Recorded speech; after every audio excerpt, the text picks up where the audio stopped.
पूरा देलन है तकला कत्ता वाली मैया। अरे कलकत्ता वाले मैया बिंदिया चलवाले माई, कलकत्ता वाले मैया बिंदिया चलवा। आज मानावा के माना सा पूरा देलन है माला कत्ता नामा के माना सा पूरा देलन है काला कत्ता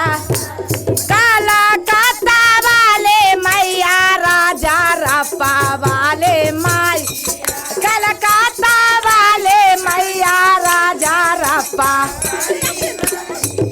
आज माना माँ के माना सा पूरा देलन है काला कत्ता वाले माई। आज माना माँ के माना सा पूरा देलन है काला कत्ता। आज जावा मैया पेन्हे चलल न मुंडा के माला। आज जावा के माला आज मुंडा के माला मैया मुंडा आज मुंडा के माला आज मैया आज माना के माना सा पूरा दे वाली माई। आज माना के माना सा पूरा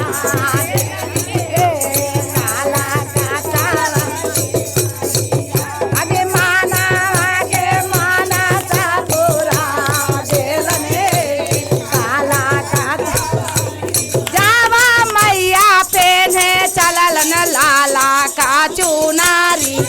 आ जावा मैया पेन्हे चल आज लाला का चुनारी। आज मैया लाला आज लाला का चुनारी। आज मैया लाला ए माई आज लोलो काटिए घंगरा पेन ले काला कत्ता आज लोलो काटिए घंगर बोल के काला कत्ता वाली माई। आज लोलो काटिए घंगरा पे देलन है काला कत्ता। आज जावा मैया पेन्हे चलन लाला का चुनारी। आज जावा मैया पेन्हे चलन लाला का लाला का चुनरी है मैया लाला का चुनारी। लाला का चुनरी है मैया लाला आ लोलो काटिए घंगरा पेन ले लने काला कत्ता वाली माँ। आ लोलो काटिए घंगरा पेन ले लने काला कत्ता। आ जावा मैया पहने जाए। आ जावा मैया पहने चलन ओ पाँव में पैजानिया।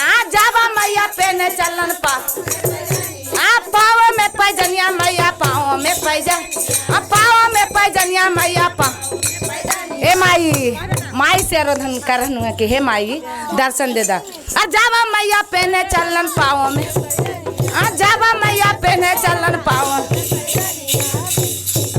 में पैजनिया मैया पाँव में पैजनिया पाँव में पैजनिया मैया पाँव में। आज नागावा के झांझावा पहन ले लने काला कत्ता वाली माँ। नागावा के झांझावा पहन ले लने काला कत्ता वाले मैया काला कत्ता वाली मैया राजा रप्पा वाली। या कलकत्ता वाले मैया राजा रप्पा वा। नागावा के झांझावा पहन ले लने काला कत्ता वाली। नागावा के झांझावा पहन ले लने